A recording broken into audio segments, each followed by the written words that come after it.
Për shembull, në fenë Allah subhanahu wa taala është ndaluar rrëpsisht, do thotë një lidhje haram, një lidhje me gjininë e kundërt pa kuror. Do thonë është ndaluar imoraliteti. Edhe ndoshta njerëzit cilët kanë prirje tjera, ndalimin e imoralitetit e konsiderojnë sikur privim, sikur kufizim. Po le ta kthemi nga ana e bukur për shembull. Nëse njerëzit, shumica e njerëzve ose në realitetin tonë shoqëror ku vazhdon edhe nga ndikimi i fesë, po edhe nga ndikimi i kulturës së traditës, martesa dhe familja të jetë shumë e madhe dhe shumë e shenjtë. Çysh do të kishte qenë jeta jonë, për shembull, nëse shumica e njerëzve nuk e din kanë bab. I shkon shumë e shëmtuar.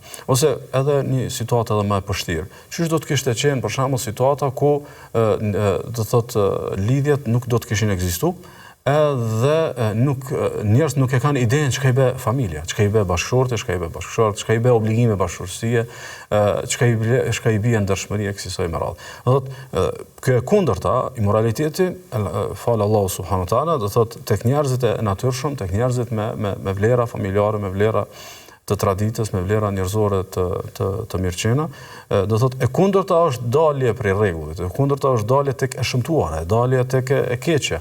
Ndaj për shembull, nëse analizojmë për shembull kush e ka sjell në këtë vijë këtë konceptin e kurorës ose konceptin e martesës, nuk e ka sjell askush sikurse e ka sjell feja.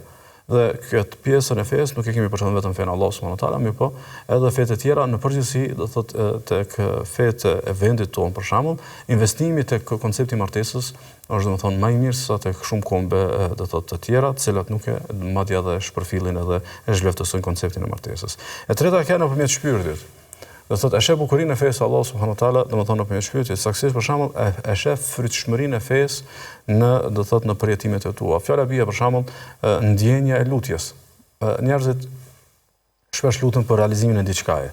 Mirë po aq shumë do thotë e gjeni prehje, aq shumë e gjeni një rahati si rrëdhimi i lutjes, aty e kupton se sa e bukur pas ka qenë mu pas lut, sa e bukur pas ka qenë ta ketë pas në përditshmëri, do thotë lutjen, edhe të mos e ketë pas lutjen vetëm si një urë për marrë deri në qëllim saktum, por me pas lutjen edhe si, do thotë si prehje, edhe si pjesë e bukur do thotë e përjetimit shpirtëror. Kështu që nocioni bukuri është më i gjanë se sa ngushtimi që ja bojnë njerëzit, saktësisht e kompozojnë njerëzit, do thotë kryesisht me prirje prej mediokrësh, mirë por realisht njerëzit më të thellë, njerëzit më të ndritun, e kuptojnë që koncepti i bukurisë është domethënë më i gjanë se sa më e kufizuar me shisa.